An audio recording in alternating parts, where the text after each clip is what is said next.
Belly fat सबसे बड़ा मसला है, कुछ खा लो। आई मीन अगर जो लोग जिनके जीन्स में मोटापा नहीं है उनको भी बेली फैट का बहुत बड़ा मसला है। और चूंकि आजकल सर्दियां भी है, शादियों का सीज़न भी है, खाबे खाए जा रहे होते हैं और रात को जाके आप जंक भी खा लेते हैं क्योंकि सर्दियां मौसम मेरे ख्याल से ऐसा है।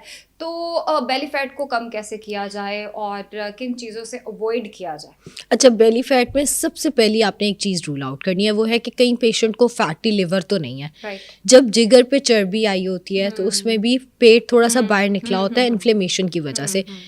पूरा पेशेंट बिल्कुल ठीक है बट पॉट शेप बेली है, मटका पड़ा हुआ है जिस्म के ऊपर, पेट के ऊपर, वो ऐसा लग रहा होता है कि बियर बेली जिसको अंग्रेज कहते हैं, जो बियर पीने से पेट निकल आता है, या जिसको पॉट शेप बॉडी कहते हैं, वो हो जाती है। अब उसमें आपने फैटी लिवर रूल आउट करना है। अगर वो भी आपका ठीक है तो फिर आपने डाइजेशन के प्रॉब्लम्स को रूल आउट करना है। अगर आप सुबह सोकर उठते हैं और आपका पेट बिल्कुल फ्लैट है लेकिन शाम तक आपका पेट बहुत बाहर निकल आता है कि आपको बेल्ट अपनी खोलनी पड़ती है या आप अनकंफर्टेबल फील करते हैं, उस केस में आपको अपनी डाइजेशन के प्रॉब्लम्स को रूल आउट करना है। फिर आपको डाइजेशन, क्योंकि रातों रात तो नहीं फैट बन जाता ना, सुबह फैट नहीं होता, रात को फैट हो जाता है, वो फैट नहीं है, वो आपके डाइजेशन का इशू कोई ना कोई चल रहा है। हाँ, थोड़ी बहुत ब्लोटिंग हर एक को हो जाती है। अब थोड़ी बहुत ब्लोटिंग से मुराद है थोड़ा बहुत अगर आपका पेट बाहर निकल आया, दैट इज क्वाइट नॉर्मल पूरे दिन में। लेकिन इतना नहीं होना चाहिए कि आपके कपड़ों की मेजरमेंट्स ही बदलना शुरू हो जाए, सुबह और कपड़े पूरे आ रहे हैं तो रात में ट्राउजर, वो वाली चीज़ नहीं होनी चाहिए। फिर जो हम लोग बहुत ज़्यादा बैठे रहते हैं उसकी वजह से भी बेली फैट, जैसे सॉफ्टवेयर इंजीनियर जो लोग कॉल सेंटर में काम करते हैं, बिल्कुल आप, मेरा काम भी पूरा दिन कुर्सी पे बैठ के डाइट प्लान लिखना, हमारे केस में थोड़ी बहुत फिजिकल एक्टिविटी होनी चाहिए। अगर आप पूरा दिन एक कुर्सी पे बैठे रहेंगे तो फिर भी बेली फैट का मसला, एंड उसके साथ साथ मेटाबॉलिक सिंड्रोम जिसमें डायबिटीज़, ब्लड प्रेशर, आपके हार्ट के इश्यूज जो हैं वो शुरू हो सकते हैं। राइट। अच्छा, कुछ लोग सर्जरीज करवा देते हैं, यहाँ पे फैट है, करवा लेते हैं। बेली फैट की भी अभी चूंकि हम बात कर रहे थे तो लिपोस्कोपी आई गेस कहते हैं, लाइपोसक्शन। हाँ लाइपोसेक्शन, वो करवा लेते हैं। कितना इफेक्टिव मुझे लगता है? चलें, आपने एक चीज़ को उतरवा ही लिया है, वो तो ठीक आपको इफेक्ट कर जाएगी, लेकिन हेल्थ के कितने ज़्यादा उसके बाद इश्यूज आ जाते हैं और उनको फिर कवर अप कैसे करना चाहिए? और नुकसानदेह तो होता है ऑब्वियसली। अच्छा, लाइपोसक्शन के कोई साइड इफेक्ट्स मैंने अपनी लाइफ में नहीं देखे। Okay. अगेन, मैं चाहूँ, मैं कहूँ नहीं आप प्लीज़ लाइपोसक्शन ना कराएं, मुझसे डाइट प्लान लें उसके, नहीं, लाइपोसक्शन के कोई साइड इफेक्ट्स नहीं है। बल्कि मैं एक वाकया सुनाना चाहूँगी यहाँ पे। आज से कोई 3 साल पहले मेरे पास एक पेशेंट को लेकर आया गया और रेफरेंस से वो पेशेंट आया था। उस पेशेंट की स्टोरी ये थी कि वो रिक्शा ड्राइवर है, फैसलाबाद से उसको लेकर आए हैं, उसका 160 किलो वजन है। अब वेट इतना ज़्यादा हो गया कि वो कुछ नहीं कर पा रहा। 4 उसकी बेटियां हैं जो कि अभी छोटी हैं, जिनको उसने कमा के खिलाना भी है, और वो बेचारा बेड पे आ गया अपने मोटापे की वजह से। ज़ाहिर आप गरीब बंदे को ब्लेम नहीं कर सकते। मैं एक बात कहती हूँ, अंबानी का बेटा अगर पतला नहीं हो सका तो गरीब बंदे के पास तो लिमिटेड रिसोर्सेज हैं। अच्छा, अब उसमें मेरे पास ये ऑप्शन थी कि मैं आहिस्ता आहिस्ता उसका वेट कम कराऊं, जिसपे उसको हर महीने फैसलाबाद से मेरे पास आना पड़े। फिर डाइट प्लान भी, अगर मैं कह रही हूँ जी आपने फलां चीज़ खानी है, जिस बंदे के पास, तो है जिसके पास रोजगार नहीं है उसके लिए मुश्किल है। मुझे पता चला कुछ अरसे बाद, वही क्लाइंट जब वापस आए तो मैंने कहा वो आपके अजीज आए थे, उन्होंने कहा हम उनको फलां डॉक्टर के पास लेके गए, फलां डॉक्टर ने फ्री सर्जरी की, आज वो माशाल्लाह बिल्कुल ठीक है। अब देखें, इस केस में सर्जरी ही ऑप्शन थी। Within a week patient ठीक है, वो कमा रहा है, वो अपनी बच्चियों का सहारा बन रहा है, बजाय इसके कि हम 6 महीने पेशेंट को डाइट प्लान पे लेके, वो प्रैक्टिकल नहीं है। कई केसेस में सर्जरी ही ऑप्शन होती है। आप सर्जरी करा ली, उसके बाद आपको डाइट पे जाना चाहिए ताकि दोबारा वेट 160 ना हो जाए। एक बाल्टी खाली करके दोबारा भर दोगे तो वो दोबारा भरी जाएगी, तो उसके बाद से वो डाइट पे है पेशेंट। सो कई केसेस में सर्जरी इज द ऑप्शन, कई केसेस में हम शौकिया सर्जरी करा लेते हैं। उसमें मैं आपको बता देती हूँ कि क्या प्रॉब्लम आते हैं। मेरी एक क्लाइंट थी बहुत अमीर, अभी मैंने आपको, सर्जरी क्या हाँ होती है? मैं अभी बताती हूँ, मैंने बोटॉक्स करवा लिए, ये कर लिया, ये शौकिया हाँ वेट लॉस की सर्जरी। मैं बताती हूँ। मेरी, अभी मैंने आपको बताया एक क्लाइंट जो इतने वेल ऑफ नहीं थे। अब मैं दूसरा वाक़या सुनाती हूँ। एक मेरी क्लाइंट जो बहुत अमीर, जिसने जब आना उसने कहना प्लीज़ मुझे ना कोई दवाई लिख के दे, और दवाई भी लोकल नहीं लिख के देनी मुझे, इम्पोर्टेड कुछ लिख के दे मुझे। अब वो चलते फिरते पहुँच गई, लगता है ये ना हाँ ये साइकोलॉजिकल। अच्छा, वो चलते फिरते इत्तेफाक से उन्हीं सर्जन के पास पहुंची जिन्होंने इस पिछले वाले केस को भी किया था। खैर, उन्होंने अपना स्टमक छोटा करा लिया, विच इज़ फाइन, वेट बहुत अच्छा कम हुआ। कुछ अर्से बाद वही मैंने कहा आप तो पहचाने नहीं जा रहे। मैंने डॉक्टर साहबा मैंने सर्जरी कराई है, मैंने कहा चलो अच्छा किया। 4 महीने नहीं गुजरे खुदा वो फिर आई भी, और वेट भी उतना। मैंने कहा अब क्या किया, मैंने वो खाया पिया है ना, तो स्टमक तो मसल है वो दोबारा उतना ही हो गया।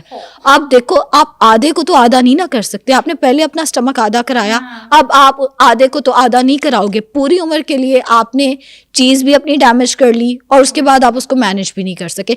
ये है शौकिया सर्जरी, जिसमें आपको पता ही नहीं आपने क्या करना है, बस पैसा बहुत है तो आप जाओ जाके दे दो और सर्जरी करा के ऑर्गन काट दो। हाँ, तो ये है शौकिया सर्जरी। और उसके बाद डाइटरी मॉडिफिकेशन नहीं की, आज वहीं पे हैं जहां से हम शुरू हुए थे। अभी आपने स्टार्टिंग में बात की आइसक्रीम खा सकते हैं, शुगर का इंटेक कितना करना चाहिए? Because sugar is a thing जिससे मीठा खाने से मोटापा आता है। बिल्कुल ठीक है। ठीक है, देखिए, शुगर का इंटेक कभी भी एक ऐसी चीज़ नहीं है जो इंकरेज किया जाना चाहिए। ये एक ऐसी चीज़ नहीं है, मैं आपसे कहूँ प्लीज़ शुगर खाया करें, शुगर से ये शुगर जितनी खाएंगे उसका नुकसान ही है। लेकिन ऑफ एंड ऑन शुगर खाने में कोई नुकसान नहीं है। पिछले दिनों, थोड़ा ऑफ टॉपिक हो जाएगा, मैंने पिछले दिनों एक मौलवी का फतवा सुना। किसी ने उससे पूछा कि जंक फूड हलाल है या हराम। उसने कहा अल्लाह ताला ने अगर आपको एक चीज़ की इजाज़त दी है, मज़ेदार चीज़ की, तो अपनी ज़िंदगी क्यों हराम कर रहे हो? अपनी ज़िंदगी क्यों मुश्किल कर रहे हो? खाओ पियो, डेली ना खाओ मगर खाओ पियो। सो शुगर थे कि उनका हलवा बनना हो। हाँ, सो एक्चुअली आप हलवे खा सकते हैं, 2 to 3 टेबलस्पून पर डे खाएं, उससे ज़्यादा ना खाएं ताकि आपको साइड इफेक्ट ना हो। लेकिन अगर आप डायबिटिक हैं तो फिर आपने अपनी शुगर का ध्यान रखना है कि आपकी शुगर अगर ठीक है उस हिसाब से आपने चलना है। अगेन मैं इंकरेज नहीं करी कि मीठा ज़रूर खाएं, लेकिन खा लेने में भी कोई क़यामत नहीं आ जाएगी। Right, thank you Ayesha. नाज़रीन, जितने भी लोग वेट लॉस करना चाह रहे हैं, आई होप कि ये एपिसोड उनके लिए बहुत कारआमद साबित होगी। नेक्स्ट शो में एक नए टॉपिक के साथ मुलाकात होगी। अल्लाह हाफ़िज़।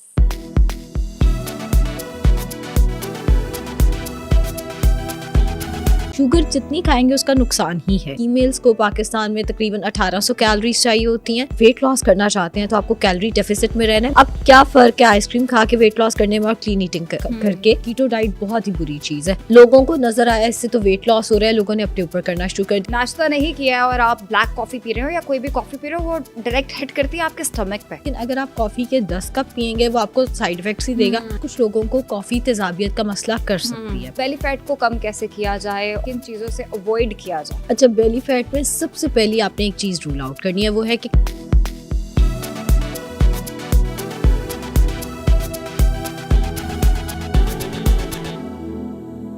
अस्सलाम वालेकुम, welcome to another episode of GNN health show और मेरे साथ हैं आयशा नासिर। कैसी हैं आयशा? मैं बिल्कुल ठीक, आप बताएं। मैं भी बिल्कुल ठीक। अच्छा आयशा, जिस तरह हमने अपने बहुत से शोज़ में डिफरेंट टॉपिक्स पे बात की है, आज जो टॉपिक है वो बहुत ज़्यादा, वो कहते हैं ना, आजकल हर किसी को चाहिए अच्छी स्किन और अच्छे बाल, और सबसे ज़्यादा फोकस होता है वो यंग जनरेशन है और अब तो खैर जो ओल्ड एज है उनको भी वेट लॉस का। बिल्कुल ऐसा ही, स्लिम दिखना है, स्मार्ट दिखना है। जो मोटे लोग भी हैं उनका भी पूरा फोकस होता है किसी तरह ऐसे क्या करें, ऐसी कौन सी डाइटिंग करें, ऐसा क्या करें कि हम वेट लॉस कर जाएं। थोड़ा सा बताएगा कि आपके पास बहुत से क्लाइंट्स डेफिनेटली आते होंगे तो डाइट प्लान भी लेते होंगे। ऐसी कौन सी फूड है जिसके खाने से या इनटेक ना करने से वेट लॉस भी हो सकता है, वेट गेन भी हो सकता है और हमें अवॉइड करना चाहिए? खुदा उसका सिंपल फार्मूला है, आपको अपनी कैलोरीज, जितनी आपकी कैलोरी रिक्वायरमेंट है उससे कम खाना है, वेट लॉस हो जाएगा। उस कम खाने में आप कभी कभार आइसक्रीम भी खा सकते हैं।